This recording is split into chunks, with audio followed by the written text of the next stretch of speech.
What's up, air gunners? So if you're sick of hand pumping, we're gonna put this away. You probably thought about air compressors at some point. And if you're sick of kind of going to the store, getting your tank filled up, get some information. They're gonna kind of dispel some of the myths of using your own air compressor, and then go over the kind of the three different sizes, some of the things to look for, set your expectations accordingly. So really in the big grand span, the big view of things, I should say, is you have three types of compressors, three sizes: small, medium, large. And the smaller compressors, if you're just solely looking at saving money on filling your tank, you might want to think again, because there's a lot of hidden costs. Like owning a piece of equipment and generating your air or compressing your air is not free. Like there's maintenance, there's possibility of the machine might break, you're out that kind of money, or if you have a warranty, you have to send it in. These are all the things that I have had to deal with over a period of a few years now. That, I have a big compressor that is at Air Venturi, and it's, I think, going on almost 3 months for them to fix. And then I had to kind of buy another one to see if I could, long story, augment my air supply.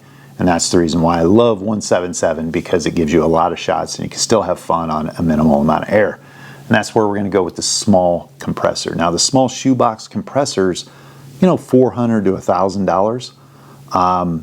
And you kind of have to take that into consideration when you're wanting to fill your tank. Do you spend that money, or do you invest in an air compressor of the smaller nature? This could be, $3 to $6 if I could find a place to fill it. That's what they used to fill this for. But, you buy something for $400. If you go out on Pyramid Air, Amazon, you look at these small little shoebox compressors, you see reviews that are all over the place as far as how well they handle and what they do in that. So you'll notice this piece of equipment, this is a water filtration device. It removes the water from the air, and that's the thing. These small compressors, the reason why they're cheap is the fact that they don't have a lot of the safety measures in place. They don't have a filter to remove the water. They don't have a heat sensor to shut the compressor off from self-damage and that. And sometimes they're not really made all that great, and it depends where you're pumping your air. So if you're in Florida and it's really humid, just remember it's bringing all that humid air in, and it's compressing it, and it's cooling off, and there's water getting through the system. And that's when you see these reviews of like, this compressor is a water hog.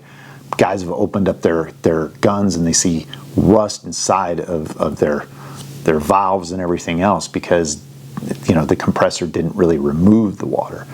The other thing is people think that you can just take a small little tank like this or your gun and hook up these compressors right away and just run it and it'll fill it for you.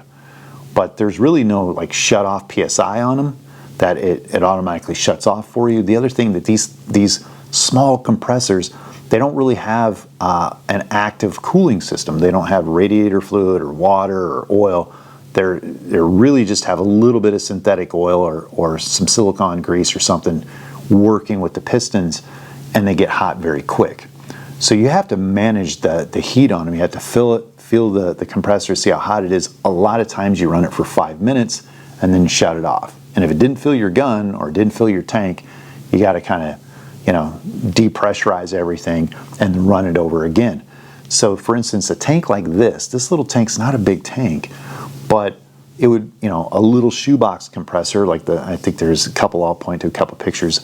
One of them I had would pump it for about 7 minutes, and it'd get from 2,000 to 2,500 PSI, and I'd have to shut it down. And I'd have to wait another 10 or 20 minutes, turn it back on for another 7 minutes, and then get up to 3,000 PSI, shut it off. So I had to do that, stair-step it all the way up to 4,500 PSI, which is, it's a pain. It's a pain, and it's detailed. It takes a lot of time.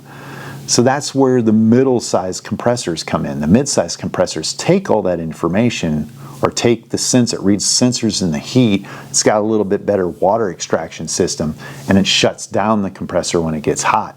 And then it has a compression metering what the PSI is, so it doesn't overfill the tanker, and it can just shut it off for you. So those are the things when you're going from, let's say, $800 to $1,500 in that mid range. You're buying a little bit better unit, but you're not really buying so much as a more capacity. And that's the thing. If you're going to fill a small tank, and that you either got to put yourself as whether you're going to be a hunter or you're going to do field target, like field shooting. If you're going to do a lot of shooting at the range, you're going to want a small caliber, like a 177, 22 caliber, something that gets a ton of shots. Because, yeah, if you haven't seen my tank video, I break down how many shots you get per caliber and what's possible. But just know, if you're hunting only, you could probably tune in your gun, sight it in, and shoot, and then live with the compressor, and you're just going to live in that area. But if you think you're going to take a big bore or a 30 cal and fill up and use the compressor time and time again, you're going to be using that thing a lot, and you're going to be filling your tank up a lot. And I don't think the smaller compressors are going to work. I think the mid-size compressors will work, and that's the benefit, because they just seem to be a little bit beefier build. They're generally like 25, 35, 50 pounds versus the small little shoe boxes are maybe 5 pounds. And that's what you pay the extra $800, $500 to $800 is to get that. You know, to me, I look at the life expectancy. A small shoebox will last you anywhere from 1 to 3 years.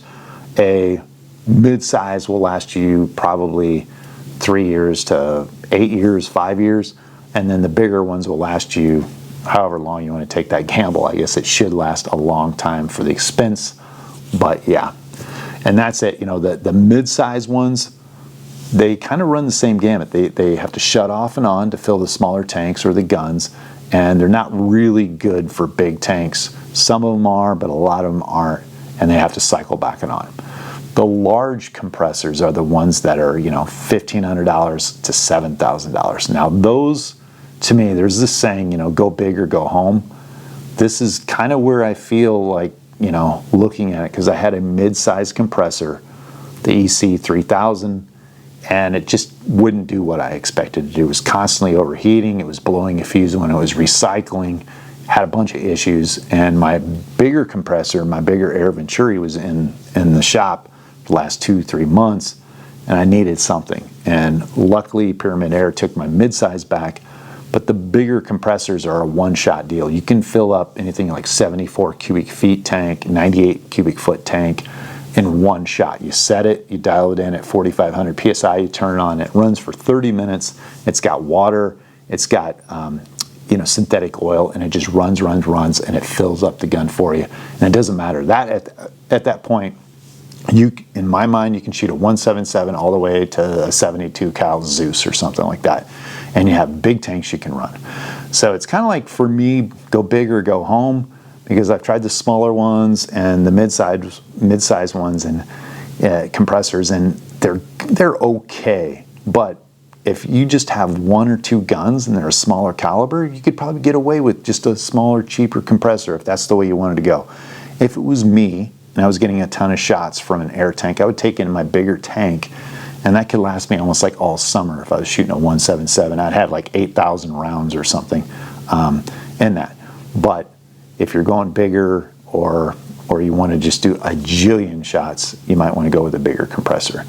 Anyway, guys, you know, look at the reviews, what you see out there, closely review and set with your expectations. The compressors will work, but it's not free. It's going to cost you something. You're always going to have maintenance. You're always going to have issues with these things and that. And anyway, I hope I answered some of you guys' questions, comments, concerns down below, and I will see you next week.